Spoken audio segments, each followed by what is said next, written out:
اللہ جب کسی کو اپنی طرف لانا چاہتا ہے نا تو اسے کوئی پریشانی دیتا ہے یا کسی کے ہاتھوں سے ضرور توڑ دیتا ہے، دنیا کی اصلیت دکھاتا ہے تاکہ اسے احساس ہو جائے کہ اللہ کی محبت کے علاوہ سب کچھ فنا ہو جانے والا ہے۔ میں لوگوں کو اس لیے برا نہیں سمجھتی کہ ان کی بے رخی نے میرا رخ سیدھا کر دیا اور میں نے اپنے رب کی طرف دیکھنا شروع کر دیا۔ ہو سکتا ہے ایک چیز تمہیں ناگوار گزرے اور وہی تمہارے لیے بہتر ہو سکتا ہے کہ ایک چیز تمہیں پسند ہو اور وہی تمہارے لیے بری ہو۔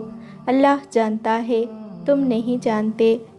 اللہ پاک جانتا ہے کہ آپ تھک چکے ہیں، یہ زندگی آپ کے لیے مشکل ہے، لیکن اللہ پاک آپ کو کبھی بھی ان حالات میں نہیں ڈالے گا جس کو سہنے کی آپ میں طاقت نہ ہو۔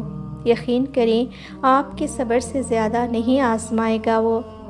اور اگر کبھی ایسا لگے کہ آپ تھک چکے ہو، دعا مانگنا بھی مشکل لگ رہا ہے، تو رب کے سامنے صرف ہاتھ پھیلا لیا کرو۔